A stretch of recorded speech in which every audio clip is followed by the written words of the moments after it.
The desert stretched endlessly under the merciless sun, its golden dunes shifting like waves in a frozen ocean. Jake Martinez wiped the sweat from his forehead as he guided his repair truck across the rough terrain. His weathered hands gripped the steering wheel tightly, navigating between the scattered rocks and deep sand that threatened to swallow his vehicle whole. Jake had been a mechanic for 23 years, fixing everything from broken-down cars to massive mining equipment in this remote corner of Nevada. The call that morning had been strange though. A distress signal picked up by the local ranger station, coming from coordinates that showed nothing but empty desert on every map he'd checked. As he crested another dune, something glinted in the distance. Jake squinted through his sunglasses, thinking it might be another abandoned vehicle or maybe wreckage from a small plane. But, as he drew closer, his breath caught in his throat. What lay before him was unlike anything he'd ever seen. A massive creature sprawled across the sand, its scales shimmering with an otherworldly blue-green hue that seemed to shift colors in the desert light. Wings that could have spanned a football field were folded against its sides, and steam rose from its nostrils with each labored breath. This was no earthly animal. This was a dragon. Jake stopped his truck 50 yards away, his hands trembling as he turned off the engine. The silence of the desert was broken only by the creature's heavy breathing and the distant whistle of wind across the dunes. He'd always been a practical man, someone who believed in what he could see and touch and fix with his own two hands. But here before him lay something that challenged everything he thought he knew about the world. The dragon's massive head lifted slightly as it sensed his presence. Eyes like molten gold fixed on Jake's truck, and, for a moment, he thought about starting the engine and driving away as fast as he could. But something in those ancient eyes stopped him. There was intelligence there, and something else that Jake recognized from his years of working with injured animals around his property. Pain. Stepping out of his truck, Jake grabbed his toolkit and a large bottle of water. The heat hit him like a physical blow, but he pressed forward, his boots sinking into the soft sand with each step. As he approached, he could see the extent of the dragon's injuries more clearly. Burns covered much of the creature's left side, the scales blackened and cracked. What looked like electrical burns ran in patterns across its hide, and Jake noticed strange metal devices attached to various parts of its body. Restraints, he realized.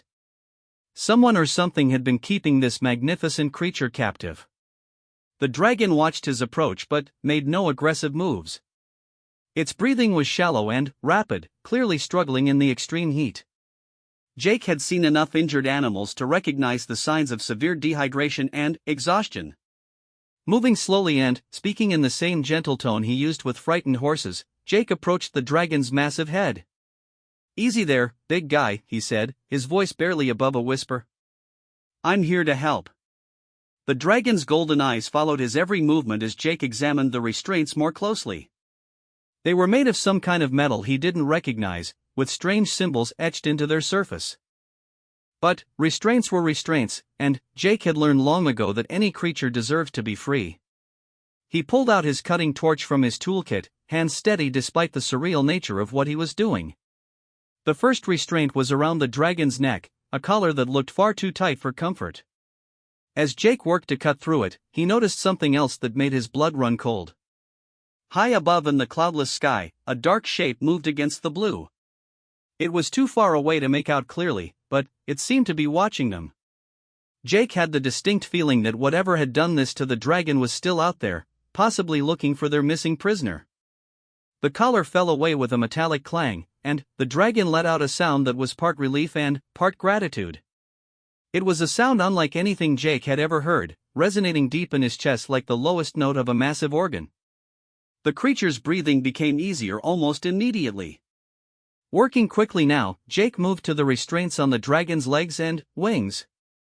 Each one he removed seemed to give the creature more relief, but also revealed more of the cruel treatment it had endured. Burn marks showed where the metal had been deliberately heated, and Jake's anger grew with each new injury he discovered. As he worked on the final restraint, the dragon did something that nearly made Jake drop his torch. It spoke. The words came not as sounds, but as thoughts that appeared clearly in Jake's mind. The voice was ancient and weary, carrying the weight of centuries. "You risk much to help one you do not know, human child."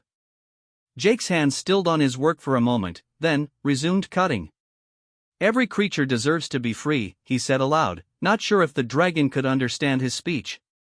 "Doesn't matter what species or where you come from." There was something like laughter in the mental voice, though tinged with sadness. "They took me from the star fields between worlds, human Jake Martinez. They said I would be a prize in their collection, a trophy to display their power over the lesser races." Jake's torch cut through the final restraint, and he stepped back as the dragon slowly began to move its wings. Even this small movement sent up clouds of sand and created a wind that nearly knocked Jake off his feet. "They abandoned me here when their ship was detected by your world's defenses," the dragon continued, its mental voice growing stronger as it regained some freedom of movement. "They thought the heat and isolation would finish what their tortures began." Looking up at the shape still circling high overhead, Jake felt a chill despite the desert heat. "Are they coming back?"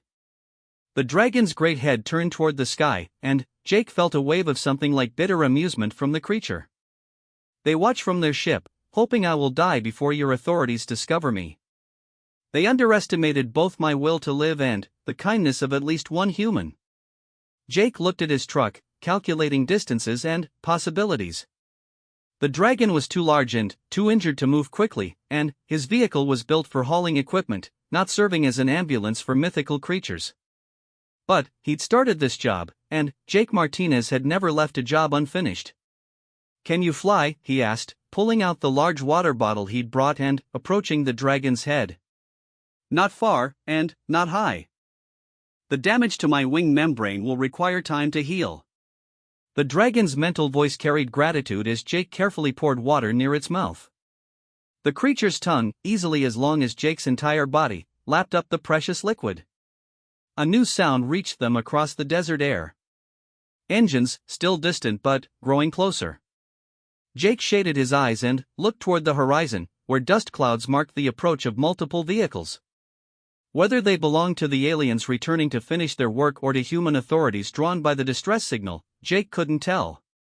But either way, they were running out of time. The dragon sensed his concern. "You have done more than enough, human friend. You should go while you still can." Jake looked at the approaching vehicles, then back at the magnificent creature he'd freed from its bonds. Every instinct told him to get in his truck and drive away as fast as possible. This was beyond anything a simple mechanic should be dealing with. But those golden eyes held his gaze, and Jake found himself making a decision that would change his life forever. "Like hell I'm leaving you here," he said, grabbing more tools from his truck. "We're going to figure this out together." The approaching vehicles were still several miles away, but Jake could see them clearly now through his binoculars. Military trucks and what looked like scientific equipment, moving fast across the desert floor.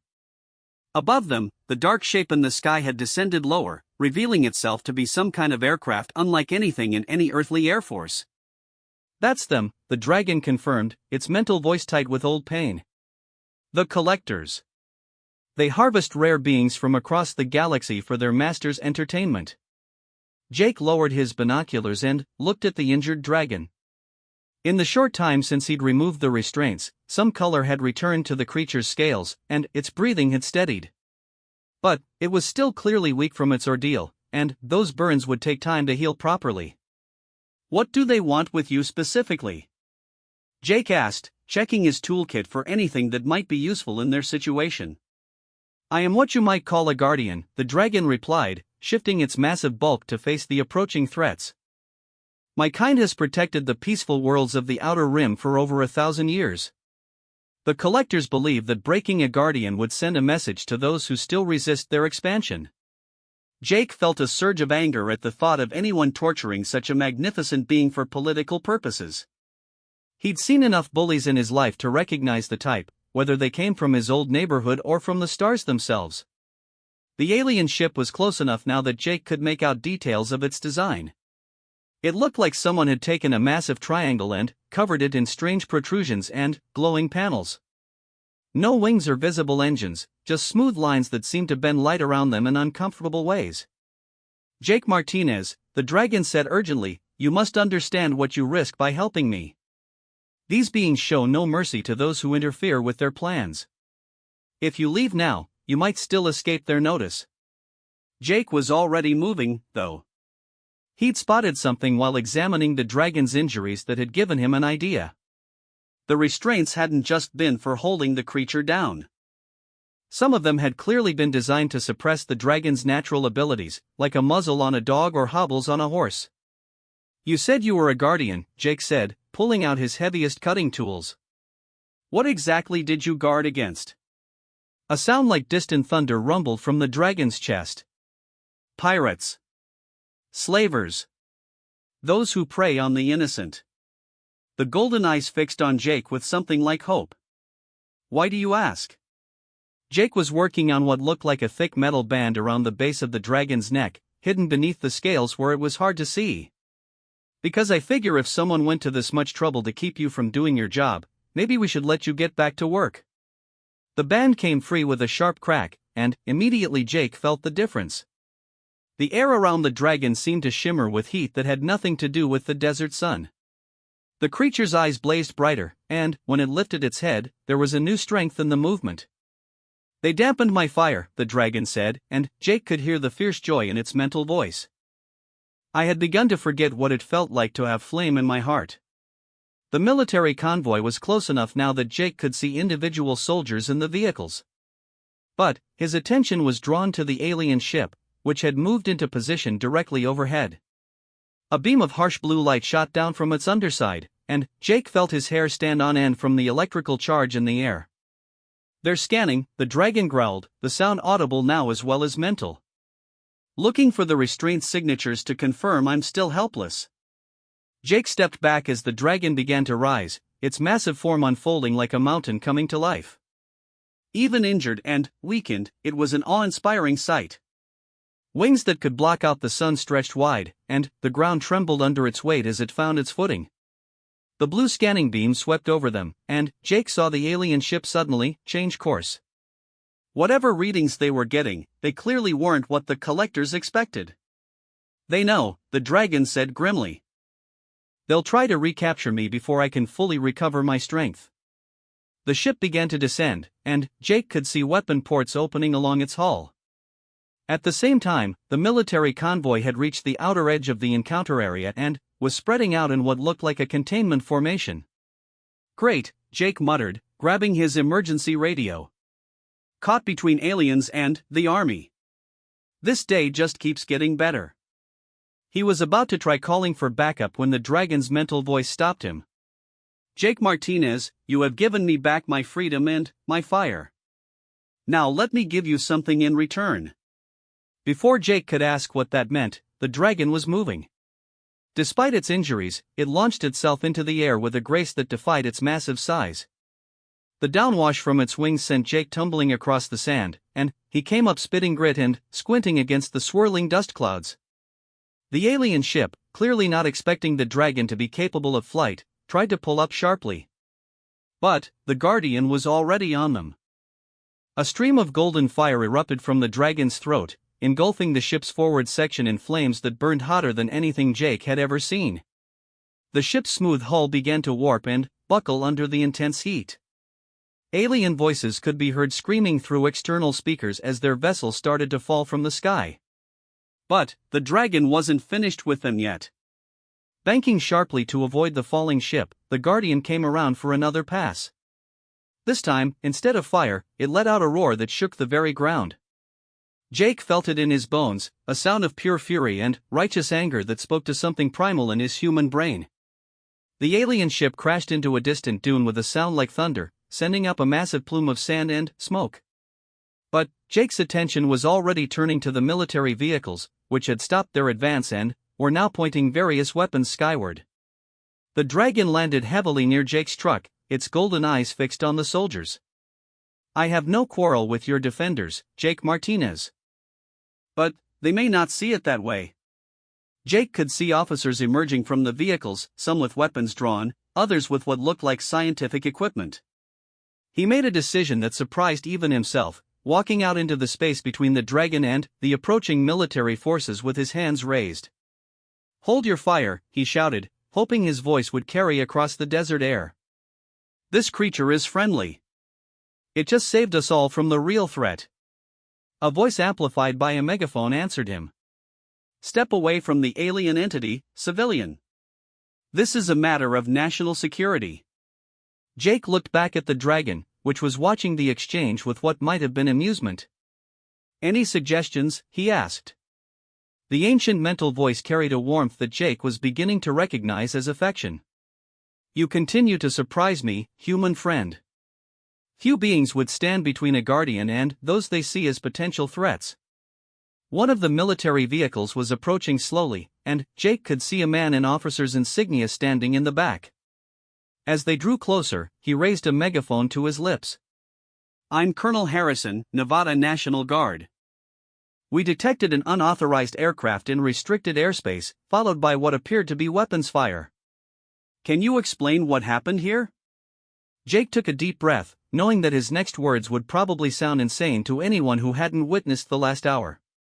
But sometimes the truth was all you had, even when it involved fire-breathing dragons and alien kidnappers.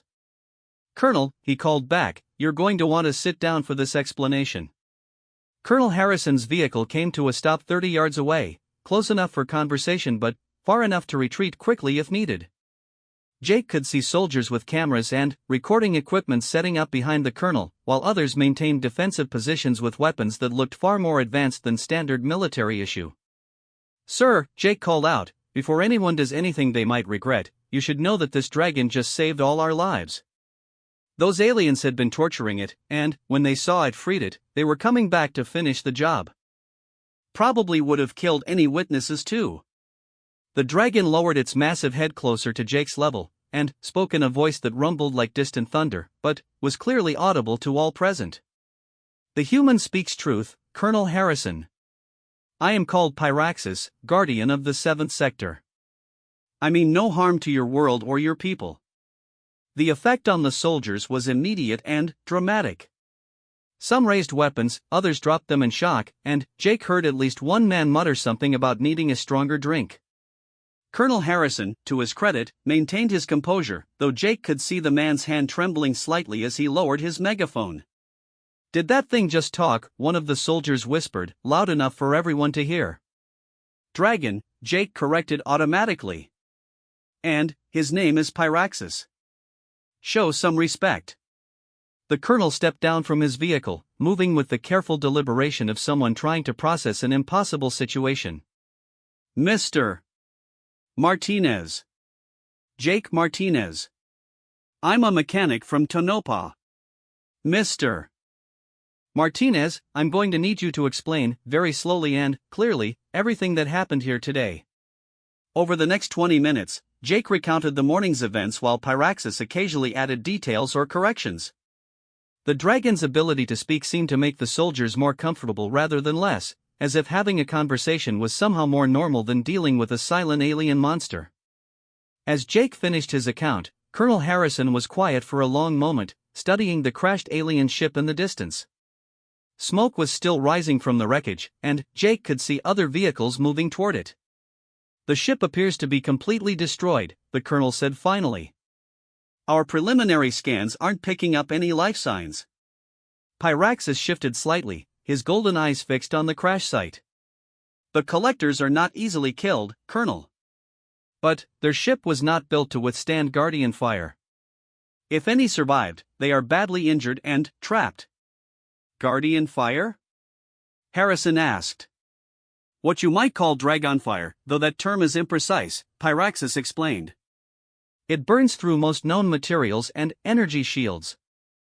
The collector's technology is advanced, but they are not warriors. They rely on stealth and overwhelming force, not direct combat. Jake noticed that more vehicles were arriving, including several that didn't look military at all. Black SUVs with government plates, and trucks full of equipment that looked scientific rather than martial. Colonel, one of the soldiers called out, we've got incoming from Peterson and Nellis. Looks like every 3-letter agency in the country is rolling our way. Harrison sighed deeply. I was afraid of that. He turned to Jake and Pyraxis. Gentlemen, I'm afraid this situation is about to become very complicated. Pyraxis raised his great head, nostrils flaring as if tasting the air. There is something else, Colonel.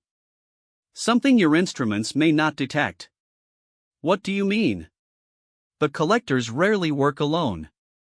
Their ship was too small to be their main vessel. There will be others, probably positioned beyond your detection range. As if summoned by his words, Jake's emergency radio crackled to life. A panicked voice came through the static, all units, we have multiple bogies appearing on NORAD scopes. Repeat, multiple unknown aircraft approaching from all vectors. The colonel immediately started barking orders into his own radio, but Pyraxis was already moving. The dragon's massive form tensed, and Jake felt a wave of heat emanating from its scales. How many? Pyraxis asked, his mental voice now carrying an edge of cold fury. Harrison was listening to reports coming through his earpiece. Looks like at least a dozen craft, various sizes. They're not responding to radio hails and they're not on any flight plan.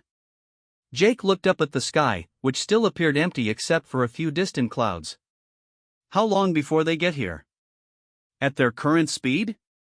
Maybe 15 minutes.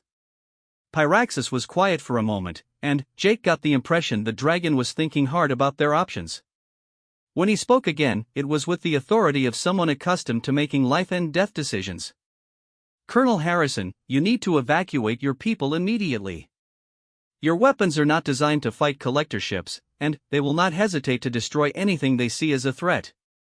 And leave you here alone? Harrison shook his head. I may not understand everything that's happening, but I know the difference between the good guys and the bad guys. Your loyalty is admirable, but misplaced. I am a guardian. This is what we do. Jake found himself stepping forward before he'd consciously decided to speak. What if there's another option? Both the colonel and the dragon looked at him with surprise. Jake felt suddenly self-conscious, a small-town mechanic trying to offer tactical advice to a military officer and a cosmic warrior.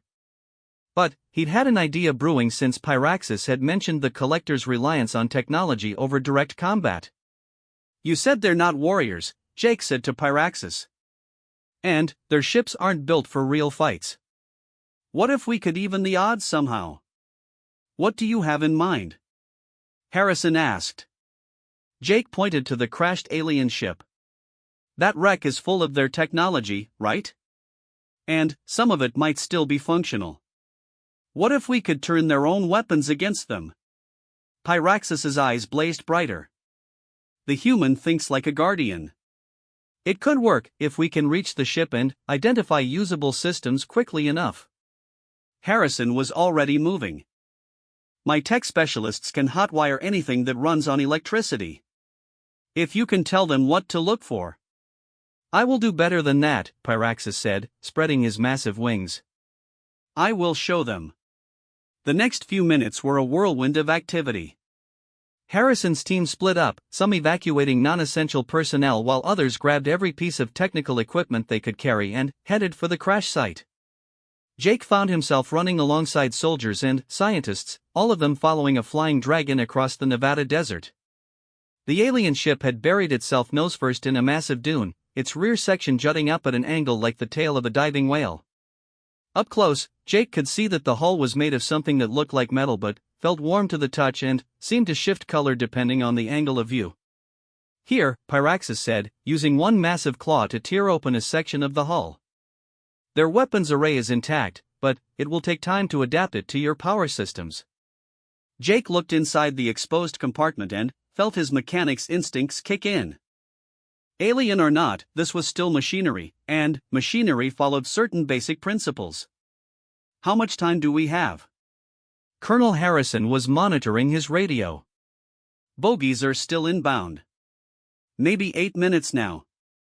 Then, we better work fast, Jake said, climbing into the alien ship with a toolkit that felt woefully inadequate for the task ahead.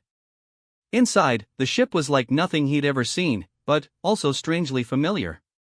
Conduits ran along the walls in patterns that suggested power distribution, and he could see control panels that looked damaged but potentially reparable.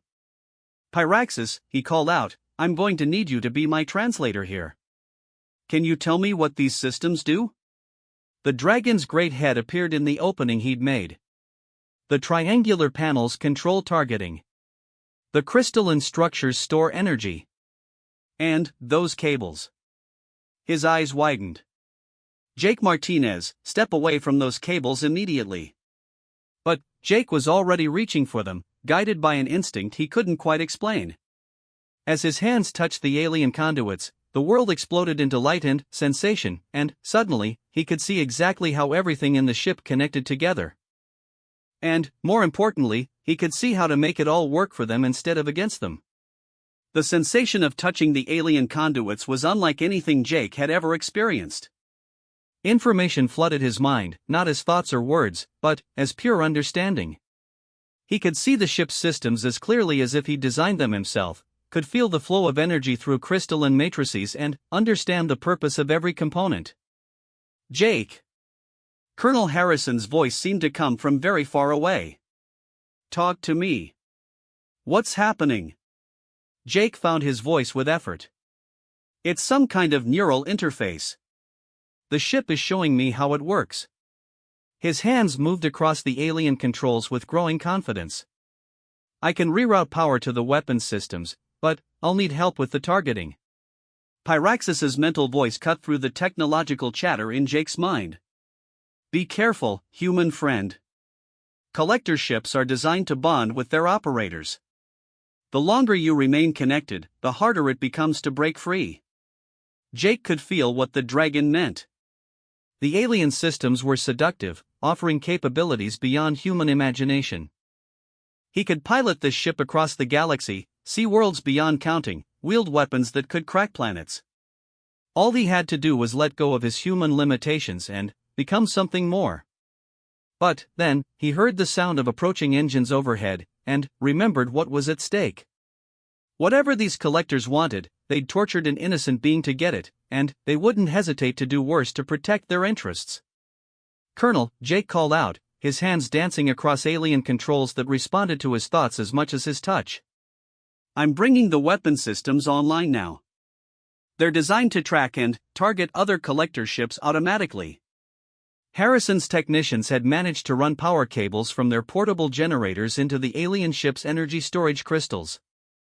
As Jake made the final connections, the entire vessel hummed to life around them, its hull glowing with patterns of light that shifted and flowed like living things. Weapons are hot, one of the sergeants reported, reading from instruments he'd attached to the alien systems. I'm showing full power to what looks like some kind of directed energy array. Through the ship's sensors, Jake could now see the approaching collector fleet clearly. 12 ships in various configurations, some sleek and fast like interceptors, others massive and heavily armed like mobile fortresses. They moved in perfect formation, their advance coordinated with mathematical precision. They know we're here, Pyraxis observed, his great head scanning the sky.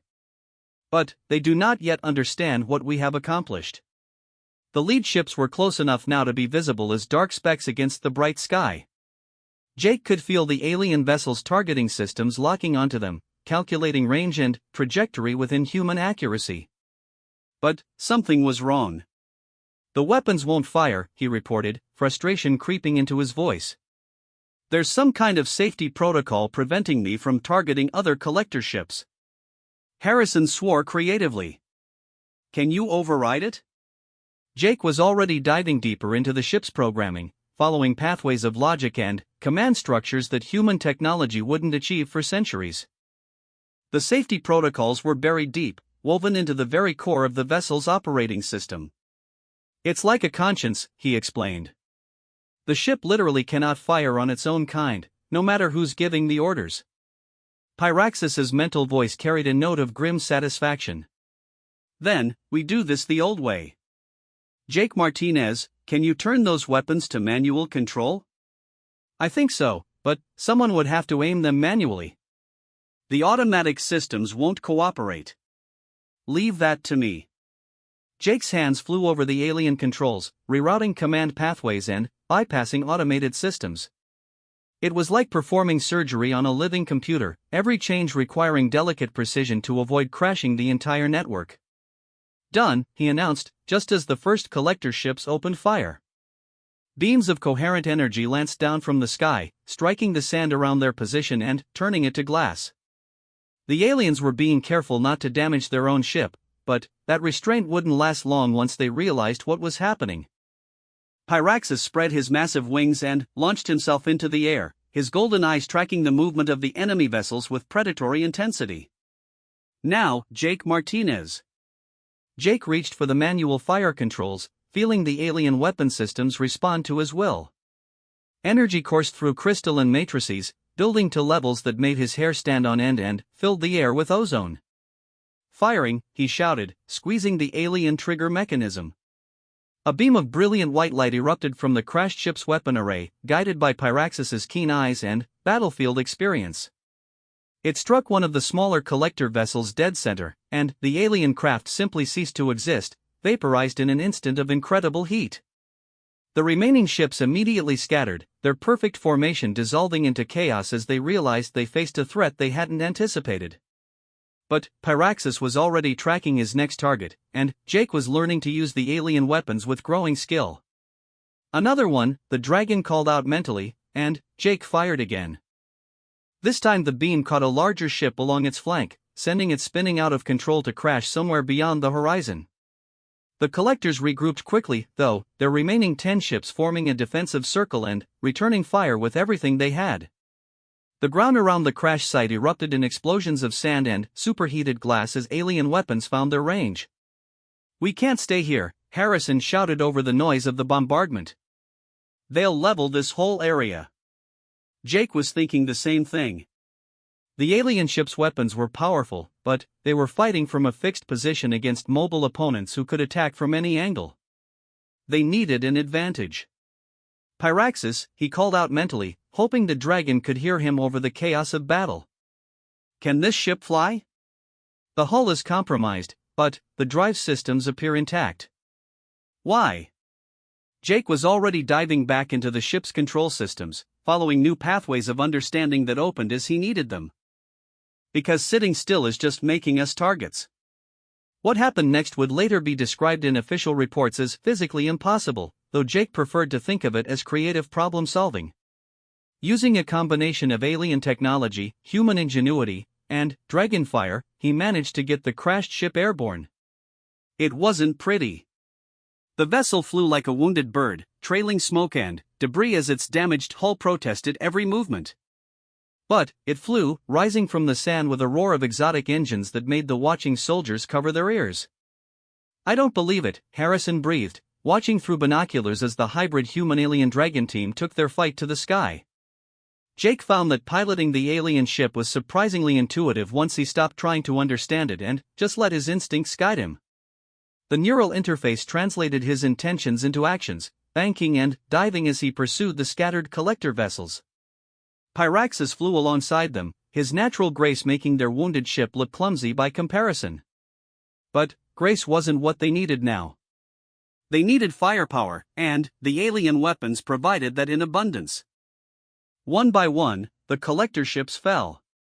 Some tried to flee, only to be run down by the Guardian's superior speed and maneuverability.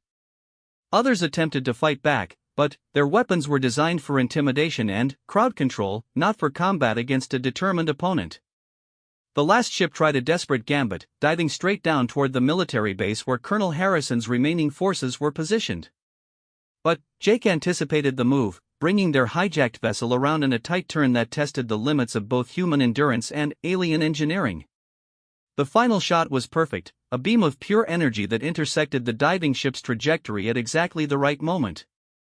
The collector vessel exploded in a shower of burning fragments that scattered harmlessly across the empty desert. In the sudden silence that followed, Jake found himself floating in an alien cockpit thousands of feet above the Nevada desert, his hands still gripping controls he barely understood, his mind still connected to technology that belonged to a civilization beyond human comprehension. "Is it over?" he asked, though he wasn't sure if he was speaking aloud or just thinking the words. Pyraxis's mental voice carried warmth and approval. "It is over, my friend. The threat is ended." As they descended toward the landing site, Jake felt the alien systems beginning to release their hold on his mind. The neural interface was fading, taking with it the intoxicating sense of unlimited capability. He was becoming human again, just a mechanic from Tonopah who had somehow saved the world. The landing was rougher than Jake would have preferred, but the alien ship held together long enough to get them safely on the ground. As he climbed out of the cockpit, his legs shaking from adrenaline and exhaustion, he found Colonel Harrison waiting with an expression of bemused respect. "Mr. Martinez," the colonel said formally, "I believe the United States government is going to want to have a very long conversation with you." Jake looked at Pyraxis, who was settling onto the sand with obvious relief. The dragon's injuries were healing already, the burns fading to scars that would soon disappear entirely. But there was something else in those ancient golden eyes, a sadness that Jake recognized. "You're leaving, aren't you?" he asked. The dragon nodded slowly. "My work here is done, and I have responsibilities elsewhere. The collectors were only one threat among many, and there are other worlds that need protection." "Will I see you again?" Pyraxis was quiet for a long moment, and, when he spoke, his mental voice carried a warmth that Jake would remember for the rest of his life. "Perhaps, my friend. The galaxy is vast, but it is also smaller than most beings imagine. And guardians never forget their debts."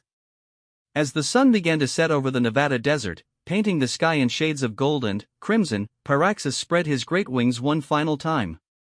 With a sound like distant thunder, he launched himself into the evening sky, climbing higher and higher until he disappeared among the stars. Jake stood watching until the last glimmer of reflected sunlight faded from the dragon's scales.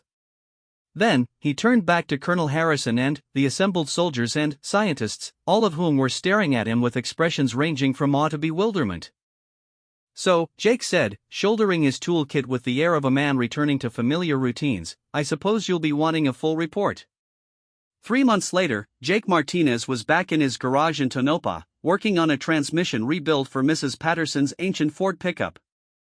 The official story, as released to the press, involved a meteorite impact and atmospheric anomalies that had been investigated and resolved by appropriate authorities. Jake's role in events had been classified at levels he didn't want to think about. But, sometimes, on clear desert nights, he would step outside his shop and look up at the stars. And, sometimes, just sometimes, he could swear he saw a glimmer of gold moving among the distant lights, protecting worlds he would never see from threats he could barely imagine. And, in those moments, Jake Martinez smiled and went back to work, content in the knowledge that somewhere out there, a guardian flew the star roads, keeping the peace between the worlds. And that he had played a small part in making sure those roads remained free for all who traveled them in peace.